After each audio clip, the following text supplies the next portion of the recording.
আসসালামু আলাইকুম। আশা করি সবাই অনেক অনেক ভালো আছেন। আজকে আমরা আলোচনা করব উইলিয়াম শেক্সপিয়ারের লেখা একটি কবিতা লন্ডন 1802 নিয়ে। গত ভিডিওতে আমরা এই কবিতার থিম সম্পর্কে আলোচনা করেছি। এই ভিডিওতে আমরা এই কবিতার টোন নিয়ে আলোচনা করব। প্রথমেই বলে রাখি, এই কবিতাটি কাদের জন্য গুরুত্বপূর্ণ? যারা প্রথম বর্ষের ইংলিশ ডিপার্টমেন্টের স্টুডেন্ট এবং দ্বিতীয় বর্ষের স্টুডেন্ট, তাদের জন্য এই কবিতাটি গুরুত্বপূর্ণ। প্রথম বর্ষের রিডিং স্কিলসের জন্য এবং দ্বিতীয় বর্ষের রিডিং স্কিলস এবং পোয়েট্রি উভয়ের জন্য এই কবিতাটি গুরুত্বপূর্ণ।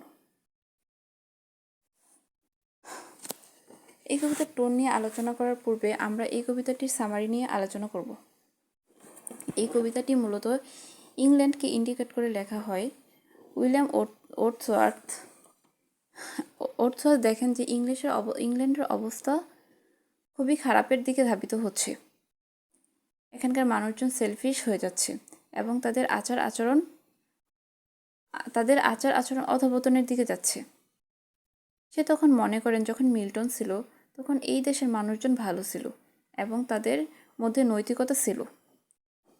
এই জন্য তিনি চান যে ইংল্যান্ডের যে বর্তমান অবস্থাটি রয়েছে সেটা থেকে উত্তরণের জন্য অবশ্যই মিল্টনের মতো কাউকে প্রয়োজন। The tone of the poem London 1802 is both sad and hopeful.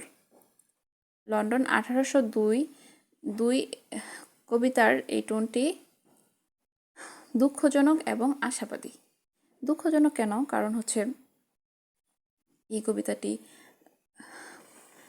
এই কবিতাটিতে ইংল্যান্ডের যে খারাপ অবস্থা সেটা নিয়ে বলা হয়েছে। আর আশাবাদী কেন? কারণ সে আশা করে যে এটা একদিন ভালো হবে।